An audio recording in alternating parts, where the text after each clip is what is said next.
CJ Fly back with another YouTube video. The Dallas Mavericks lost a heartbreaker last night against the Miami Heat on the road in overtime, and they had the perfect chance near the end of regulation to close it out. The Mavs were up by one. Kyrie gets fouled. He goes to the free throw line. He misses the first free throw, makes the second one, puts the Mavs up by two with around 4 to 5 seconds left. And Jimmy Butler gets a dunk off of a cut to tie the game and send it to overtime. And in overtime, things were not looking pretty for the Dallas Mavericks. Shots were not falling. It was both Kyrie and Spencer Dinwiddie in the last minute and a half just chucking up shots. If we look at the play-by-play here, scrolling down, this is in the overtime period. If we scroll down here to around the 2-minute mark, you see Dinwiddie misses the three. Kyrie misses the three. Dinwiddie misses the three. Kyrie misses the three. Here we go again. Dinwiddie miss another three. Dinwiddie miss another three. So as you can see, things were not going so well for the Mavs in the overtime period. The Heat pull away. They win by 5. Good win for them. They definitely needed it in the Eastern Conference to move up the standings. Mavs desperately needed a win too, though. They were on a 4-game winning streak after having gone on the 4-game losing streak. And if we look at the standings right now, we can see that the Mavs are sitting pretty at the 9th spot in the West, tied with the San Antonio Spurs, who they've beaten twice so far. Honestly, yeah, they're not looking great. Again, it's all about perspective. I've mentioned it before with the Dallas Mavericks. A lot of those losses that they've had so far to start this season, they're losses in which they're within like 6 points or less. They're very close games, and it's unfortunate that they lose them, but it's games that are winnable, and that I believe, law of averages will work itself out. They're going to win some of those later in the season. I'm not really too concerned. What I am concerned about, though, is some of the best teams in the West, their injured players are starting to come back. We've talked about this about a week or two ago, how the Phoenix Suns might start to slip a little bit. They were in the top 3 in the West. Then Durant got injured, and now they're sitting at 8th. But starting tonight, Durant and Bradley Beal are both coming back. They're going to be playing. So will that mean the Suns start to climb the standings again? Jokic was out for, personal reasons for a few days. He had a child. Denver Nuggets start to slip a bit, but now he's back. Will they start to win games again? Obviously, they lost to the Mavs last Friday, and then the next night they beat the Lakers in LA. Will they continue to win games? Westbrook's starting to play very well. The Oklahoma City Thunder, they were without Chet, they were without Isaiah. Now Isaiah's back. They finally have a big in the rotation. Do they continue to win games? Obviously, they've been playing fairly well. But the last 10 games, 6-4. So their 4 losses come in those last 10 games of the 16 they've played so far. I'm just saying, things are going to start to get a little bit bumpy here in the road for the Dallas Mavericks. Obviously, Luka being out does not help. The bright light that I see right now with the Dallas Mavericks, despite them losing a very winnable game last night, is the fact that they are able to compete without Luka, whereas, 2 or 3 seasons ago, if Luka wasn't in the lineup, you're tallying up as in the loss column at that point. The Mavs just aren't winning the game. But nowadays, they have a very well-structured roster. They got bigs that can defend, that can rebound, that can catch lobs. You got Kyrie Irving, another star player on the team, a ball handler, a playmaker, a scorer. You got P.J. Washington, great defender. Sometimes can be a microwave guy at times. He's had games where he scores 20-plus points. He's had games where he scores less than 10. You got Klay Thompson, which, he's been up and down so far this season, but it's still Klay Thompson. He can still hit threes in big moments. You got other glue guys, like you got Quentin Grimes. You got Najee Marshall. Man, I cannot say enough about Najee Marshall. Love that addition to the Dallas Mavericks team. That's just the few guys that come to mind right off the bat. Now, one guy in particular that is the main topic of today's video, Spencer Dinwiddie. So, I saw a lot of heated conversation going on Reddit, on X, on YouTube comments after the Dallas Mavericks Miami Heat game last night, talking about how Jason Kidd making terrible coaching decisions, putting Spencer Dinwiddie on the court as opposed to having Klay Thompson out there late in the game. And I have to agree with that. I have to agree with the fact that Klay should have been out there. Dinwiddie would not be my number one choice. Was Dinwiddie playing terrible at the time? Well, here's the thing. People are calling out Dinwiddie saying, he finished the game 1 of 12 from the field, 0 of 9 from 3. He didn't look good at all. Why is he even out there? Let's keep it in perspective a little bit. If we take away the misses from overtime, so that'd be 1, 2, 3, 4, 5. Is that all of them? Yes, all 5 missed threes. So that would put him at the end of regulation 0 of 4 from 3 and 1 of 7 from the field. Actually, 0 of 6 from the field because he made his... this is assist, not a made shot. So 1 of 6, or 1 of 7 from the field. Obviously, you still look at that and you think, yeah, maybe I should have the guy out there. Let's pull up the box score here. Klay Thompson, 5 of 12 from the field, 3 of 5 from 3, and I don't believe he had any shot attempts in overtime. I don't think he was out there. So, yeah, you look at that, and you kind of scratch your head and wondering why in the world is Dinwiddie on the floor instead of Klay. And honestly, the only thing that I can think of as to give a reason as to why he would have been out there would be, one, because he had been facilitating all game. He led the team in assists. Kyrie a close second. And Dinwiddie also had some flashes of good defensive play. I know there's a lot of talk online too about how his defense was awful. I mean, he had some good moments. We can't just say he was awful the whole time.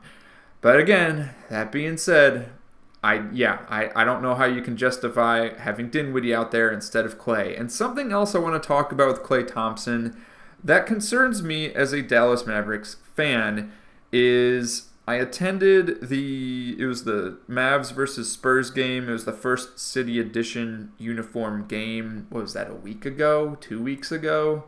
That was November 16th, so 9 days ago from the time that this video is being recorded. And something I noticed, I got there about an hour early before tip-off, something we noticed with the players warming up is Klay is just full-on locked in all business, and the rest of the roster, not even a single person on the roster is as locked in as Klay. Everyone else is goofing off, having fun, messing around, and I know some folks will see that or hear that and say, well, this team's not serious, they're not winning anything. You got to keep in mind, look, they're working out and training all day, so if they want to loosen up a bit right before tip-off, I don't really mind as a fan. But what does concern me is, Klay's kind of off by himself doing his thing, and everyone else is just kind of goofing off as a team. I just get concerned that he's isolated a bit, and whether he's doing it to himself or it's just that, I don't know what it was like when he was on the Warriors. I don't know if that's how he treated his warm-ups there. So for all I know, this is a non-issue.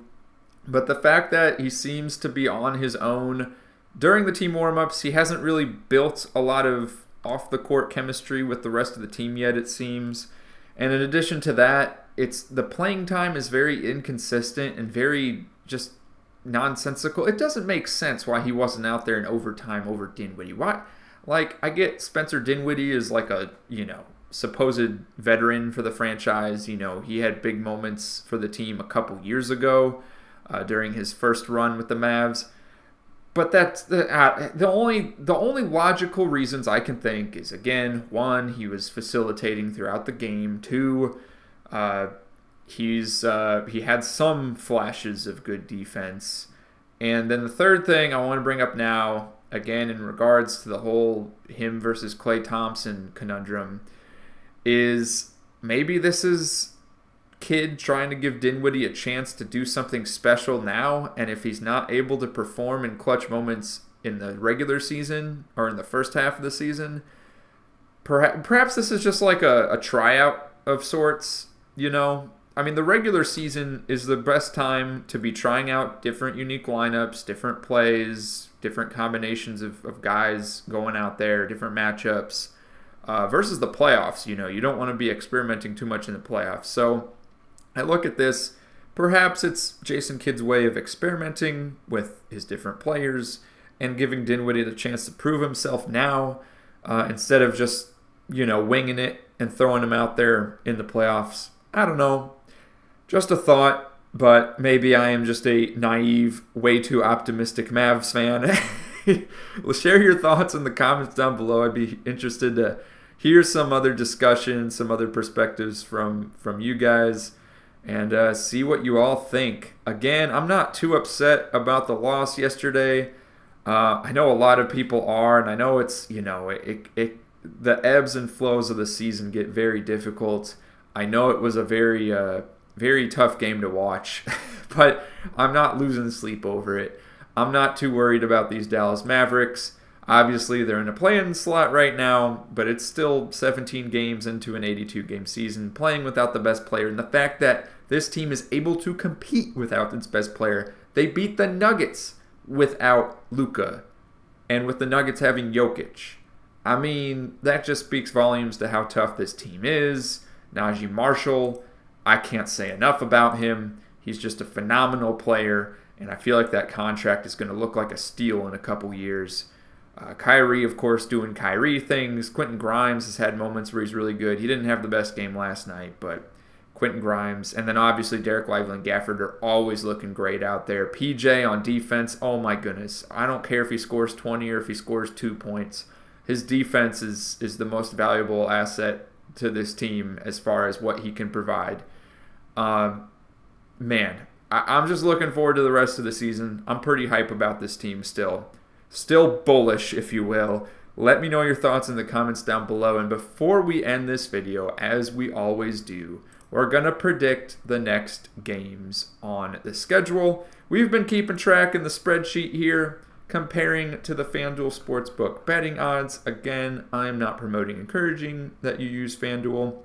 I'm not partnered or affiliated with any sports betting or sports gambling site. If you're going to do that, do it responsibly. I'm just sharing my opinion for fun. This is not any kind of advice. It's just for fun. So we've been keeping tally. We were within 7 games before yesterday's slot of games, and now we're down 8 because I had picked the Mavs to win, and the Heat were the betting favorite, and I thought I had it locked in, and then obviously the Mavs kind of blew it there at the end of regulation, so we were wrong on that one, and then both myself and the betting odds were wrong on the Kings and Nets. Nets get the upset. So now tonight we've got Magic and Hornets, Raptors and Pistons, Pelicans. We got a lot of games. I'm not gonna read through them right now. We're gonna read through them as we go through them here. So Magic and Hornets. Definitely gonna go with the Magic on this one. On the road, obviously, it's pretty tough. And if we go back here, I mean, I do need to see the spreadsheet to keep in mind which teams played yesterday in case anyone's playing a back-to-back. And actually, I don't think... Oh, no, the Celtics are playing a back-to-back tonight. And then the Kings are also... Oh, my goodness, that's tough. Losing to the Nets, and now you got the Thunder coming into town. And the Nets got to go to Golden State. My goodness. That's tough. All right. Magic and Hornets. We'll take the Magic. Raptors and Pistons. I really like the Raptors, but man, the Pistons are no slouch. If we go back to the standings right now, go to the Eastern Conference here, and Pistons are sitting right there, tied for 10th with the Bulls. Obviously, 7 wins and 11 losses isn't phenomenal, but maybe it is in the Eastern Conference. I don't know. There's only 4 teams with winning records, so who am I to say? We'll take the Pistons in this game. And then Pelicans, Pacers. Pelicans, obviously, with all their injuries. We'll take the Pacers at home. Mavs and Hawks. I think the Mavs bounce back, get the win tonight in Atlanta. Obviously, the whole situation with the Mavs right now, it's best case scenario for Atlanta. Mavs coming off the second game of a back-to-back with the extended period of play last night in overtime. So they're a little bit more worn down than usual. They're without their best player. They're coming off a heartbreaking loss. I mean, It's setting up for the Hawks as well as it could, but I'm still going to take the Mavs in that one. Clippers and Celtics. Celtics get the win, I believe. Blazers, Grizzlies, definitely taking the Grizzlies at home. Knicks and Nuggets, this could be a tough game. I could really see it going either way. I am going to stick with my gut and take the Nuggets at home. Obviously, we get the rematch of Jokic versus Karl-Anthony Towns from the Western Conference semifinals last year when Towns is on the Timberwolves. But after that, the Knicks don't have a lot of bigs in the rotation to push through. Jokic plays a lot of minutes. So it's Jokic versus Towns. I'm taking Jokic. Nets and Warriors, take the Warriors. Thunder Kings, take the Thunder. And now let's go ahead and take a look at the FanDuel Sportsbook betting odds for today's games. We got Orlando favored. We got Detroit favored. Indiana favored. Atlanta's favored by 3. Like I said, it is a best case scenario setup for them in winning this game. But I'm sticking with my team. I'm sticking with the Mavs. Getting the win. Second win on the back-to-back. I believe in this team. They got a lot of heart, even with the odds against them. Boston's going to win is the prediction. Memphis going to win. Denver favored by 4. Golden State favored by a lot. Thunder favored by only 3.5. But, Kings are playing a second game of back-to-back after losing to the Nets of all teams. So let me know your thoughts in the comments down below and click one of the videos on your screen now for some more NBA discussion.